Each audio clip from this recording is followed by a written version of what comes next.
I imagine this is annoying for both characters. Yeah. Fox can't go in and do his Fox stuff because Snake's going to pull grenade and interrupt those large, long sequences, whereas it's going to be annoying for Snake because Fox is so hard to hit sometimes.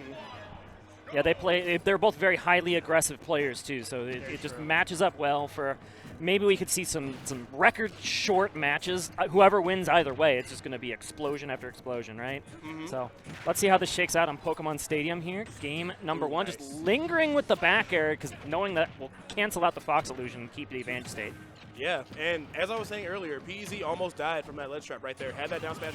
Wow. And he died at, what was that, like 80? That is a tiny woodland critter. He was at 80. 80. It died from up tilt. That's insane.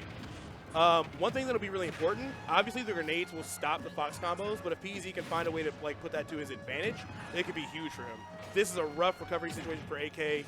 Has to air dodge really early, just barely makes it thanks to the Cypher clanking, but PeZ is very close to taking this first stock back. I think PeZ wanted to reverse his character there and get a back air instead to break the Cypher, but you know what? That's the AK classic, right? He does tend to do that from time to time. Something that we're already seeing is beyond the character-to-character matchup, these two players have very interesting play styles. AK is a very tempo breaker sort of player. He'll pause at random times, sort of throw off the tempo, interrupt their opponent's momentum, whereas PeZ is very much a tempo-based player. He will often stop his own combos early in order to get the harder read and the harder punish. So I'm very interested to see how those two play styles are going to collide. So far, it's looking like AK's got the tempo right in the bag where he wants it as he's taking a stock lead. But, here's a nice little grenade combo coming out for PeZ, but it's turned around really quickly by a down air. Yeah, the attempt was made, though. He's definitely trying to use the grenades against ApolloKage, and that's, like, the number one thing you can do to Snake. Like, obviously, you have to be afraid of grenades to a point, but you have to condition him when he can't pull it. You have to punish him for pulling them, punish him for, like, him having him in the shield. That's the difference maker and, like, really taking advantage of his disadvantage. That was a dumb sentence, but y'all know what I meant. No, we got you. Yeah, I understand. But we did see it there. PeZ trying to bait out an option from ApolloKage in the corner, and AK just not giving it to him. Rolled it an off timing and then paused a second before picking an option. It's really going to throw off PeZ's tempo. Yeah, when you think you have an up smash just lined up perfectly as a Fox player, and then you just don't get the opportunity, it just can throw you on the back foot, especially because he needed to come back in a big way to come back into that first game, but AK shuts the door with big stanky leg, the up tilt. Yeah, or as my friend calls it when I hit him with it, the lickety split, which is a stupid name, but it is very apt. It is pretty accurate. The lickety split. I don't really know how Snake's skeleton works, that move even functions in the first place, but he might not have bones. He's like a clone of a clone of a clone or something, right? We don't know he has bones. We just assume that he does. We've never seen him take the suit off. I don't know. You can't make that assumption. Yeah, can't be out here just assuming people's bone density. Trying to understand how the anatomy of Snake works in order for that up tilt to just function is like trying to peer into Hideo Kojima's mind, and that is just a failing proposition, no matter which way you shake it. We saw Death Stranding. None of us got it. Nobody got the message. But I do want to say, ironically enough, as good as Fox is at, like, trapping Snake's landing, we saw the exact opposite for the whole last stock. Like, you saw AK running around, sharking for those up tilts, waiting for PeZ to be above him to, like, get those early kills, and it worked out for 2 of the 3 stocks. So PeZ might have to play a little bit more of a grounded, focused game because AK is doing a great job at anti-airing. PeZ controlling the tempo at the start of this game number 2, though. Although he gets stuck on this platform here and trapped by a grenade, and I was really scared that up air would connect. And we saw early Fox died to some of those vertical kill options in the previous game. I was a little nervous for him, but looks like he's no worse for wear. It's very interesting. PeZ seems a little scared to go in, which it makes sense when you're standing in the face of someone like AK who's capable of that.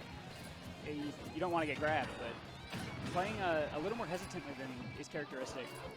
Yeah, you got to, like, have a good mix between, like, putting the pressure on and, like, baiting out these defensive options. Because these up tilts are ready.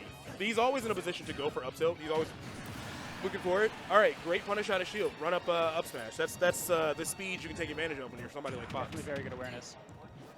Ooh, he just died! No! An impressive lineup there. Something that PeZ has been exploiting this whole weekend is that the illusion a little above ledge saves you from the 2-frame, but AK said, you can't do that with me. Perfectly timed here. And now how are you going to get down from this platform? It's a sticky situation. Look, a reset from AK as he just steps back and lines up the forward tilt. Okay, PeZ's back on the stage, but he's taking so much damage already on this final stock. Yeah, so much. Yeah, AK is just playing this really, really cautiously, too. Like, he's getting all this damage from, like, It's not even that he's finding straight hits. It's just that PeZ's no way. Of course. Yeah, way. Wow. You doubted? I did. I doubted He found a straight hit. because my heart didn't want to see him die before 110 a third time. Oh, me neither. It's heartbreaking. It was just like, no way, it couldn't happen, but it definitely did. It feels like PeZ's aggression isn't like as clean as it could be, and, and AK's getting a lot of punishes despite like kind of lacking in frame data in this matchup. Minus up tilt literally, being insane. Yeah. AK is not really doing anything too elaborate, right? He's just kind of letting PeZ destroy himself as his approaches just get stymied again and again and again. Yeah. And just the chip damage from playing Solid Snake is enough. It also definitely doesn't help that, like, traditionally in this matchup, that is the worst matchup in the game. Move that cursor. That is the easiest matchup of all. Thank you. I don't care who you pick. I was wondering if we'd see the Falcon. He's going back to his old main. If you There are two. I was playing with PeZ in friendlies before this, and he proved to me again and again that there are two types of players who played Falcon. There are Falcon players who believe he's busted and still play him, and then there are ex-Falcon players who think he's trash. Yep. Those are no one thinks he's like okay. Yeah, Those are exactly how it is. So let's see if his advantage state. I remember casting him at the very first Honeypot, and him versus Sam T was one of the most electric sets that I've cast really in recent Ultimate history. It was insane the amount of combos they were able to put together. So let's see if PeZ can string something together as this this bounty hunter here versus Solid Snake. Yeah, yet another bounty hunter. He's off to a really good start. It's kind of a similar archetype where Falcon can like really bully him, but him being a bigger body and being more combo food, that does give Snake a couple opportunities you wouldn't normally have. I like the attempt on the up B out of shield. That's definitely something you have to keep in the pocket, but once again, it feels like ApolloKage is just setting up Looney Tunes Nair traps. one to knee. What a conversion. Never mind. I'm done with that sentence because Nair one to knee is going to even things up. So PeZ actually got his start with a bad internet connection, so he spent his time in the training room labbing Falcon combos. So Oh, nice. when he started coming to Oh, he started Baby! hitting stuff like that. Yeah, that was definitely a lab monster energy right there. Holy crap. Jeez, Okay, what do well- you do? What do you do? It's a good button side. Double up tilt. That's crazy. I think every single time I've ever seen Snake fight Falcon, I'm having the time of my life. I don't know what it is. Every time, it's always like the craziest match I've People ever just die. seen. People just get it's ruined. Yeah, we're just Electric doing a ham smash. right now.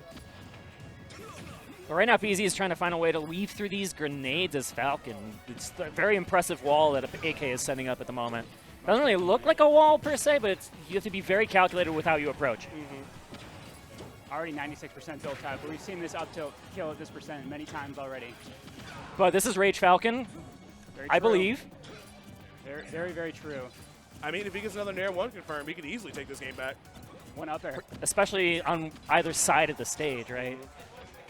But AK thoroughly has the wall set up. C4 on the left platform, keeping double grenades, keeping the up smash, and there's the again, up tilt. PeZ running in a little bit too recklessly and getting clocked with that up tilt. It was a matter of time the way that AK was playing. He was just